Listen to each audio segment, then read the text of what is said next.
On behalf of the Obama family, Michelle, Malia, Sasha, Bo, and me, I want to wish everyone a very happy Thanksgiving. For us, like so many of you, this is a day full of family and friends, food, and football. It's a day to fight the overwhelming urge to take a nap, at least until after dinner. But most of all, it's a time to give thanks for each other and for the incredible bounty we enjoy in this country. That's especially important this year. As a nation, we've just emerged from a campaign season that was passionate, noisy, and vital to our democracy. But it also required us to make choices. And sometimes those choices led us to focus on what sets us apart instead of what ties us together, on what candidate we support instead of what country we all belong to. Thanksgiving is a chance to put it all in perspective, to remember that despite our differences, we are and always will be Americans first and foremost. Today we give thanks for blessings that are all too rare in this world. The ability to spend time with the ones we love, to say what we want, to worship as we please, to know that there are brave men and women defending our freedom around the globe, and to look our children in the eye and to tell them that here in America, no dream is too big if they're willing to work for it. We're also grateful that this country has always been home to Americans who see these blessings not simply as gifts to enjoy, but as opportunities to give back. Americans who believe we have a responsibility to look out for those who are less fortunate, to pull each other up and move forward together.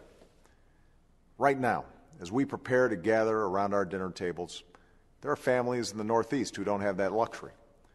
Many of them have lost everything to Hurricane Sandy: homes, possessions, even loved ones. And it will be a long time before life gets back to normal for them. But in the midst of so much tragedy, there are also glimmers of hope. Over the last few weeks, we've seen FEMA personnel, National Guard, and first responders working around the clock in hard-hit communities.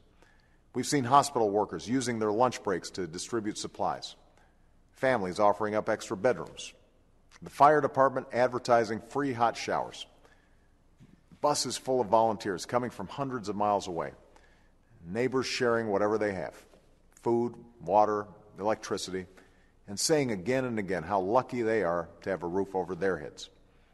It would have been easy for these folks to do nothing, to worry about themselves, and leave the rest to someone else. But that's not who we are. That's not what we do.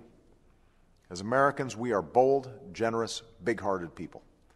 When our brothers and sisters are in need, we roll up our sleeves and get to work, not for the recognition or the reward, but because it's the right thing to do. Because there, but for the grace of God, go I. And because here in America, we rise or fall together as one nation and one people. That's something to be grateful for, today and every day.